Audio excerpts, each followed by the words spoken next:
Will the forester be replaced by artificial intelligence? Let's see what the experts have to say. Manau, kad ne.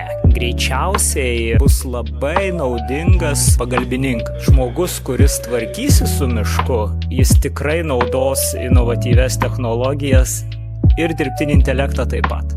Paklausiau pačio intelekto. Žinot, ChatGPT, kaip jisai galvoja, ar jis pakeis miškininką. Atspėkit, ką jis pasakė. Dar ne šiemet, bet kažkada galbūt. O dabar padės tam miškininkui lengviau gyventi. Papildys, palengvins darbą ją. Pakeisti, aš abejoju, ar mes gamtą galim pakeisti. Žmogus irgi gamtos dalis. Ne, dirbtinis intelektas bus miškininko draugas. Tas, kuris padės miškininkui daugiau žinoti, priimti labiau kvalifikuotus sprendimus ir perduoti nuobodžius darbus asistentui, o pačiam daryti kūrybinį ir įdomų darbą. Jis patirties neturės ilgametis, vien jau tai.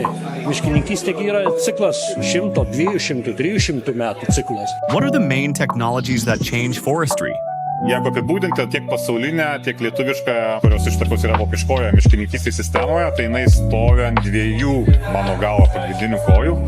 Tai yra miškotvarkos ir taksinio miškų atkūrimo ūkinius paskirties miškuos.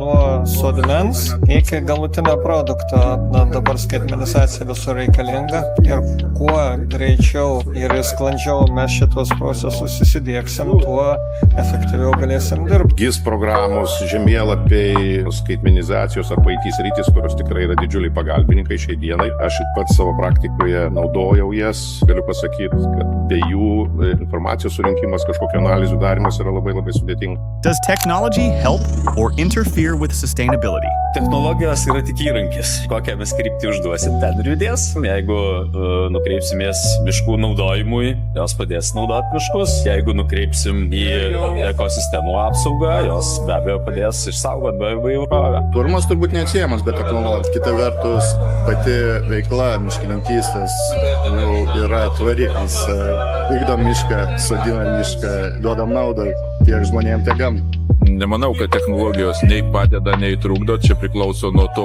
kokius sprendimus tu priimi. Tai jos yra tam, kad padėtų sprendimams priimti, o kokie sprendimai bus, ne technologijos nusprendžia, nusprendžia sprendimų priėmėjas. Tik tais parodo ir reikia atrasti tinkamus įrankius, tinkamus žmonės, kad sukurtų duomenis, pasižiūrėtų per kitas akis, per kitą prizmę ir iš tų duomenų vėlgi sukurtų tam tikrus sprendimus ir tam tikrus produktus.